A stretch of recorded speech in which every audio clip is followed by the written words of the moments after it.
Welcome, everyone, to Breaking Chains, Taking Risks, and Outwitting Saboteurs, all in 30 minutes. I'm Diane Amelia Reed here with Teresa Lysam, and together we are going to walk you through 3 things you can do right now to do all of the above: break chains, take risks, and grow your confidence, and outwit those saboteurs. Teresa, what do you have to say on this?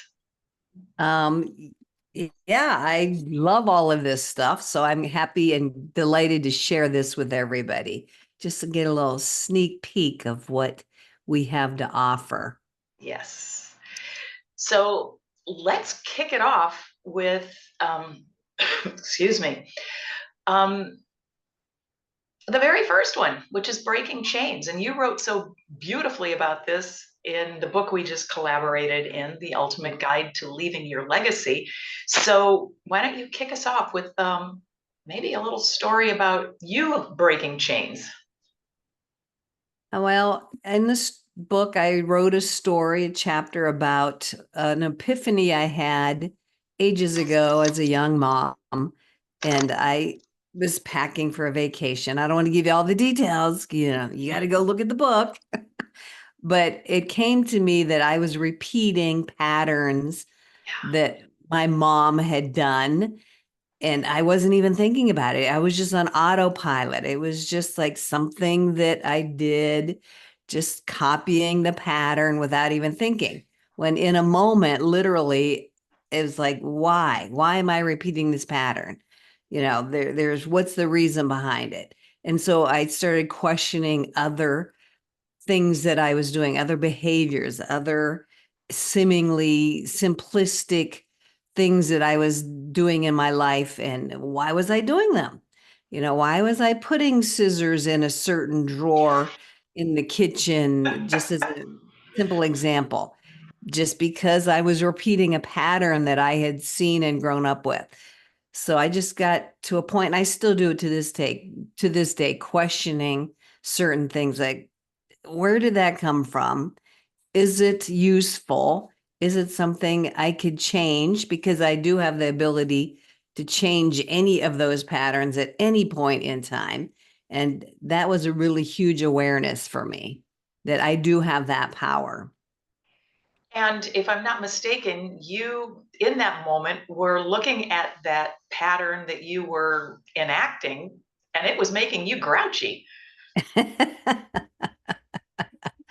Yeah, it was, again, another chain reaction looking, caused me to look at the way I was responding or reacting to things that were happening around me. And again, to this day, it's not like I'm clear and free of things.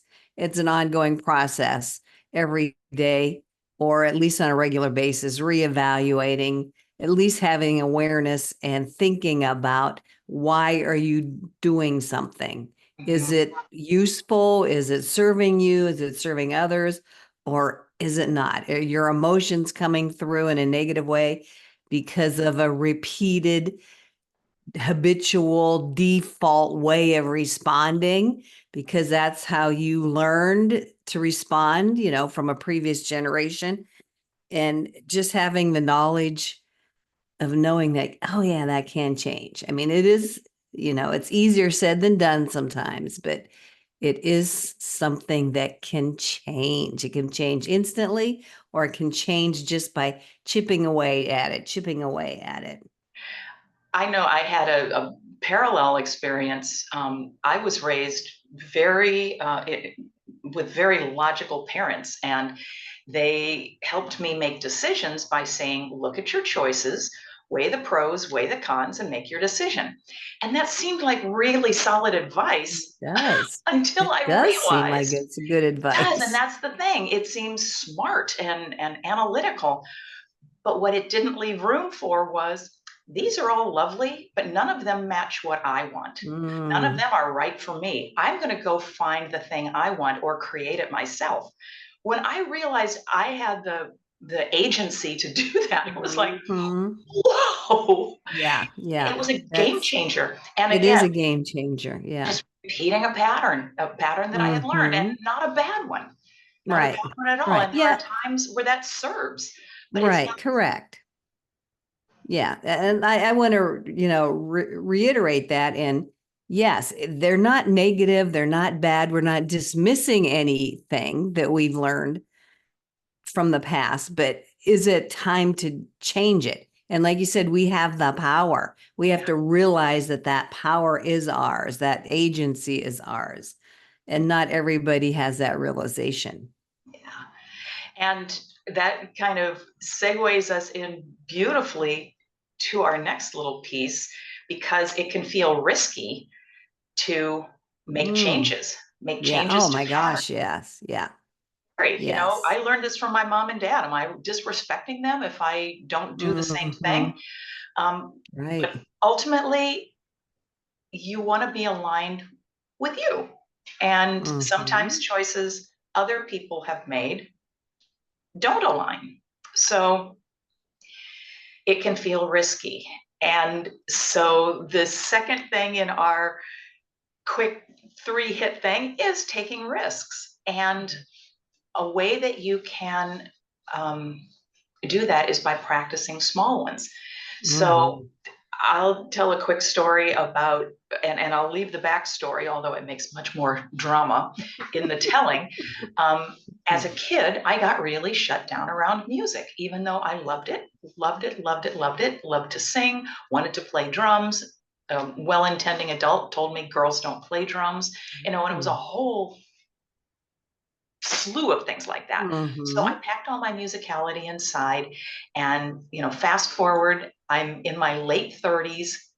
I find a group of women who are willing to teach me to play drums. So I took that little risk and started playing with them, which allowed me to then start playing with a different group that had singers. And I was learning all the songs in Portuguese, all the lyrics, Hmm.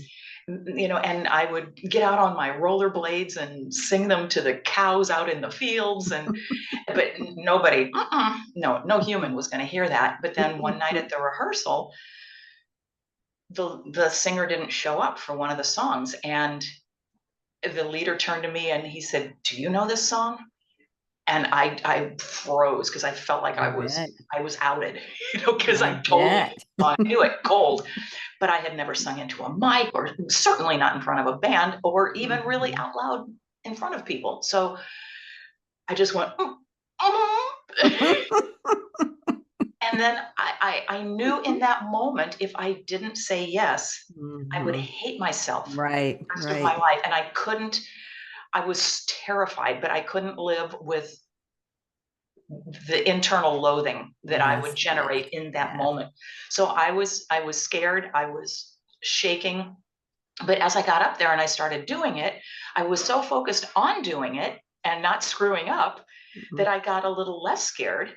And then afterwards, it's like, yes, Oh, yeah, yay. that was it. So it was a progression. It was first saying yes to this group of women that would help me, then like stepping a little further into another group, and then saying yes to this thing that made me feel triumphant. And so Mhm. do you have a little tale Mm, like I that of love something that. that you felt Oh, risky in doing? man. I mean, there's so many things along my life's journey. And I'm sure everybody has similar instances Hmm. where they get to that point, like you said. Do you say yes or do you back away? Yeah, Do you yeah. take that step forward and risk being clunky and not quite getting it right? And Learner mode. yeah, learn more. Or do you take that step back and then have regrets the rest of your life? I mean, we all have moments like that. And so when you come to that moment, just, everybody says, take it, just say yes, because on the other side of that fear, like you said, it only was momentary, like a couple minutes stepping up to that microphone when you really felt probably some anxiety or whatever. And then once you got into it, it was like And then by the time you were done, it's like, yes. So that it's if we and I'm just talking out loud to myself with this realization. It's just that first couple of minutes. Yeah. And then once you get past that couple of minutes, you're fine. And I've heard famous people say this, that they have stage fright, that blah, blah, blah. Even though they have been singing or performing for years, they still have that little bit of anxiety right at the beginning. And I've experienced that myself, not that I perform or anything, but that first little bit, once you get going, you're fine. Things start to click in and you end up triumphant, as you said. But the baby steps is a great point.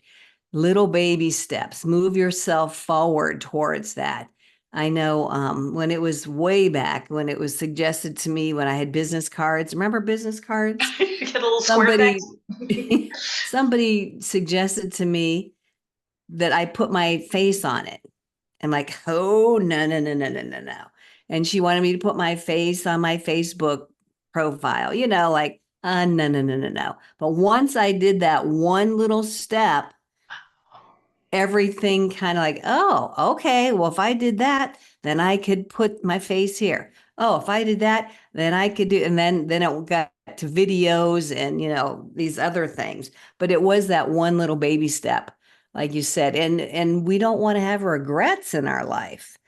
I hear that really hugely from people that are right there, at the end of their life, telling people around them the regrets they hold, that they Yeah. didn't do this, they didn't take this chance, they didn't give up something that was uncomfortable and causing stress. Yeah, so regrets is a big motivation, I think, for You some people. you pointed out something that is so perfect. Um, like there are people who would say, "Oh, Facebook, it's there's my face," and not give it a flicker of thought. So the idea of risk is different for everyone, Mm-hmm. and Mm-hmm. we're not. I mean, maybe bungee jumping is scary for you, maybe it isn't, but everyone has a different level. On the other hand, taking yourself to the movies by yourself might be Oh yeah. terrifying to some people, or Yes. setting a Yeah. personal boundary could be a risk. So Mm-hmm. I suggest, and I know you've already got living examples, take little risks. Just like poke one foot Yeah. out of your comfort zone. Yep. Nothing that's going to be overwhelming, but something Mm-hmm. that feels like a little scary, and just do it Yes. and build your risk resume so that when you are called up to the mic, you're like, I can do this. I'm scared, Mm-hmm. but I can do this. Yeah, I love that. And then to kind of gild the lily, once you do it, maybe journal about it or speak into Mm-hmm. the notes on your phone about it and think about how you were feeling before, how you were Mm-hmm. feeling in the middle, and how you feel as this redefined version of yourself, as someone Mm-hmm. who sets boundaries or goes to a matinee all by yourself and doesn't have to share the popcorn. Just reflect on it a little bit and build that risk resume so you are ready for the big one. I love that risk resume. Or you're just like adding to your bank, your Yeah, confidence bank, your your confidence risk bank. bank, like you're just putting these little teeny deposits that are going to build up. So, like you said, when somebody asks you to step up and say yes, even if you're kind of still nervous, you're more willing to say yes. And I think yes is half the battle. Once you say yes, that's half the battle. Yeah, Showing up is half the battle. absolutely. And someone, oh, it was my friend Lakeisha. She summarized this beautifully the other day as we were talking. She said the three R's: risk, reflect, and then refine. And the way we can refine is think about the language we use to speak about ourselves. Mm-hmm. You can go from someone who has stage fright to say, I'm someone who sang in front of a band in Mm-hmm. Portuguese. Mm. I'm too scared to do anything by myself. I'm too uncomfortable to do anything by myself. It's like, yeah, sometimes I just feel like going to the movies. And so I go. Mm. Yeah, And yeah, I so love that. think about how your language is holding you in a definition of yourself that you don't really like or don't enjoy, or it's like, yeah, I always give in to sweets. Okay, maybe that's a language tweak. Like, ooh, I Mhm. love sweets now and then. It Mhm. can own your sweetness, but you're not anchored to that as an identity, Yeah. like you're subjected to sweets. Yeah, I love that. And when you said the phrase redefined version of yourself, that language plays right into that. What is your redefined? How are you envisioning yourself, recreating yourself with your words? So Yeah. maybe examining your words in any particular, area, or just something, again, really simple. Start with baby steps and just examine your language. You said reflect, reflect on what's coming out of your mouth, because they all have vibrations. That's a whole nother path to Yeah. follow. But yeah, so language is huge. The language we use for ourselves and the language we use towards other people. Again, whole nother thing. And it leads us beautifully into identity expanded, how we raise ourselves up, and who is in there doing battle with us as we kind of move into the third segment, which is outwitting the saboteurs. Hmm. Yes. Yeah, this was a huge thing for me learning about this. And of course, I just lost them, but it's all around positive intelligence. It's a whole concept. You can look it up, do some research. They have a great website, positiveintelligence.com. But when I learned about this concept of the saboteurs, at first I didn't quite understand it. Like, I don't know what this means, but they broke down these identities these voices that come up from inside us. And if we could identify them, be aware of them, um, that kind of that sucks the power from them. That helps us distance ourselves from them. So, like, the main saboteur is the judge, Yeah. the judge that, boom, you can't do that. You're stupid for thinking you could take that risk, blah, blah, blah. So it's all this negative self-talk that rears its head, that we all do battle with, or we all need to learn to Yeah. befriend. But this judge, if you understand the concept that there is a judge in your head, and if you could use that and say, like, oh, that's just the judge talking. Like, yeah, I can pay attention, or I don't have to pay attention. I can thank the judge for bringing up certain things, but I could still take that risk. So just knowing that there's a judgy voice that pops up, and being able to be aware, maybe even name it and use it to our advantage. Like, yeah, no, that's just you, judge. I know I what you're see trying to you. do. I Yeah, see you. exactly. And then that just kind of gives you some space to step away and reflect, risk, reflect, refine. So I really kind of love that. It gives it an objectivity. Is that the way of Yeah. saying it? Yeah. Completely. Instead of it's like it's your identity. No, no, it's not. Again, it's easy to say. Is it easy to, do? No, but just having that awareness is usually the first step. There's a bunch of saboteurs. We're definitely not going to go through them all, but I did want to talk about the hyper rational. The hyper rational, because when you talked about your parents, and I felt that I was the hyper rational would come out a lot when I was younger. That blah, blah, blah, blah, blah, blah, blah. A hyper rational saboteur. So it's like a separate identity. It's a separate way of thinking, like is all focused on the brain, the rational logic, and so a person who is could be that voice could be coming up, could be seen as uncaring, unfeeling, kind of arrogant, and that was me. Like, I was all about the intellect, all about what I learned and what I knew and blah, blah, blah. And so when I had a name for it, it was like, oh, that's what's happening. So again, it gave me some space to reflect and look at it in an objective way. And again, thank the hyper rational version of myself. Thank you very much. Now I'm more heart focused and more heart centered. And, I can deal with my emotions. Thank you very much. So it just gives us a way of, and it's kind of really playful instead of being real serious and stressed around it. It's just a playful kind of a thing. Like, again, like, I know what you're up to, Mr. or Miss Hyper Rational, give it a name even if you wanted to.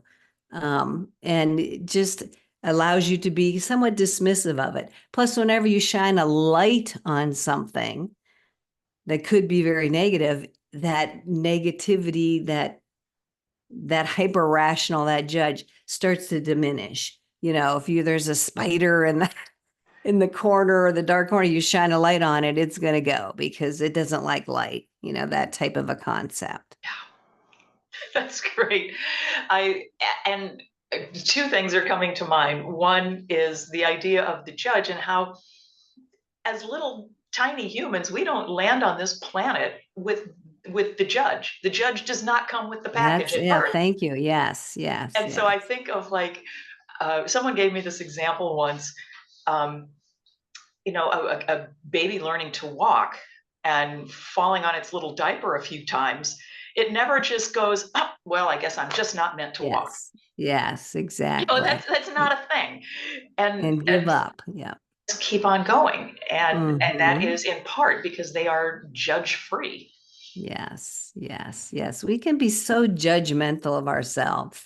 And I think that causes a lot of stress for ourselves. We bring it on ourselves because of those judgmental thoughts. So it's a whole thing. And I know we're running out of time here, but I did want to say that the positive intelligence concept offers techniques to help deal with those saboteurs. So there's 5 different techniques, and I'm just going to go through them really, really quickly. Empathy, um, uh,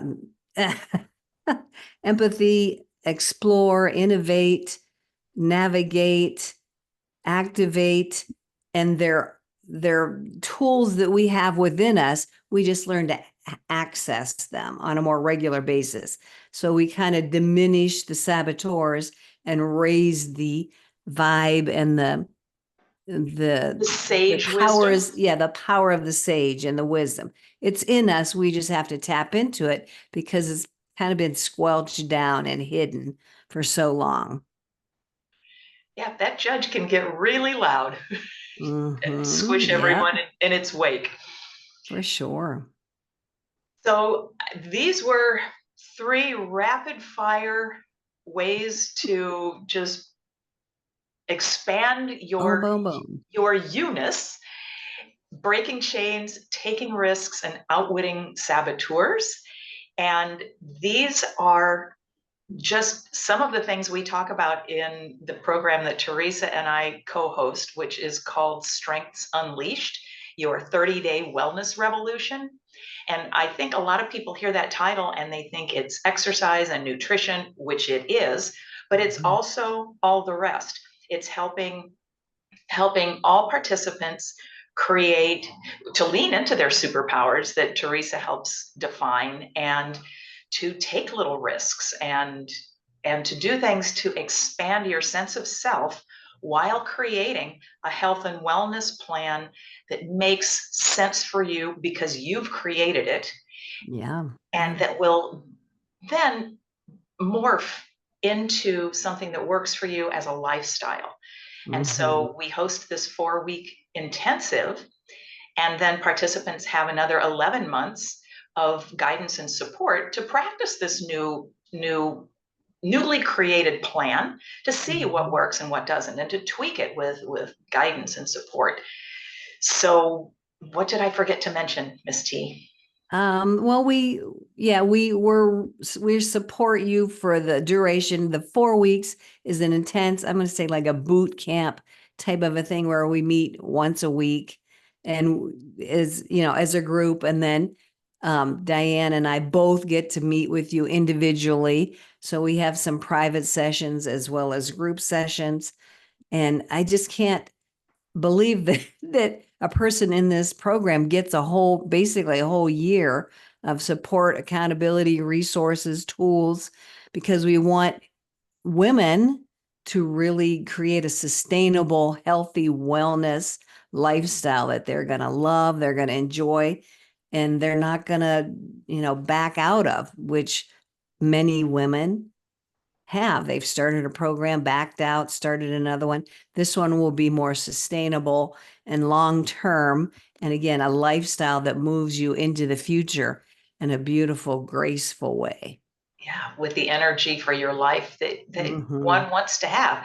Yes, for sure. So Vitality, vigor, all yeah, of that.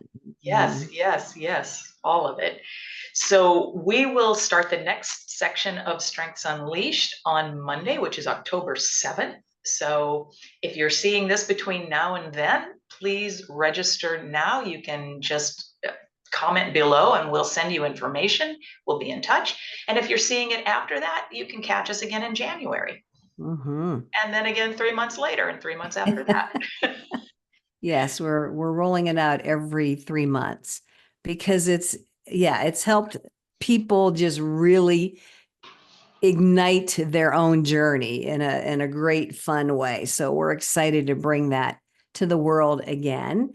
And did you talk about the pricing? I don't know if you No, I didn't. so that even though the early bird pricing has ended, if you're watching this recording and you reach out to us and let us know, we will extend that early bird pricing to you. Yeah, and that's a reduction of $20. So Mhm. so yay. All right. Miss T, anything to add? Off the top of my head, no. Probably after we get off, though, I'll think of stuff. Sure, of course. Well, put it in the comments. Of course, yes, yes. All right. Thank you, everyone. So glad to have you with us. Hope to see you in Strengths Unleashed.